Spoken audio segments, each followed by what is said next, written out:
సంవత్సరం ఇప్పుడే అధికారులతో మాట్లాడుతూ ఉంటే అధికారులు స్పష్టంగా చెప్తా ఉన్నారు. ఇప్పటికి 45% తక్కువ వర్షపాతం నమోదైంది ఈ సంవత్సరం. భవిష్యత్తులో సెప్టెంబర్ మాసం దాకా వర్షాలు కురిసే అవకాశం ఉన్నా దానికి గ్యారంటీ లేదు.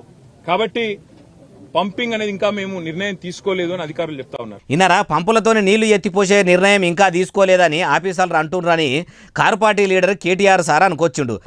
ఇవాళ అక్కడ లక్షల క్యూసెక్కుల నీళ్లు కిందికి పోతా ఉన్నాయి ప్రతిరోజు కిందికి గోదావరి. ఇన్నరా కాళేశ్వరం కాడ గోదావరి నదిలా నీళ్లు ఉట్టిగా పోతున్నాయి. ఆఫీసర్లేమో పంపు చేసేటట్టు లేమని అంటుర్రు. వానలు చక్కగా పడతలేవు. ఈ తేప యాసంగి పంటలు పచ్చగా వండేందుకు కాంగ్రెస్ సర్కారు పుష్కలంగా నీళ్లు ఇస్తదా ఇయ్యదా అంటే ఏమో మరి ఇప్పటికైతే తెలియదు. అయ్యా సీఎం సారు కారు పార్టీ సర్కారు యాసంగిలో కూడా చెరువులు కుంటలు వాగులు వంకలన్నీ అలుగులు వారిచ్చింది. మీరు నీళ్లను ఎత్తిపోసి అలుగులు వారిస్తారా లేకుంటే పంపులు బంద్ పెట్టి చెరువులు కుంటలు వాగులు వంకలన్నీ ఎండబెట్టి భూములు బీటలు వారేటట్టు చేస్తారా? మీరే ఆలోచన చేయాలి సార్ అంటుర్రు ఈ ముచ్చటిన్నోళ్ళు.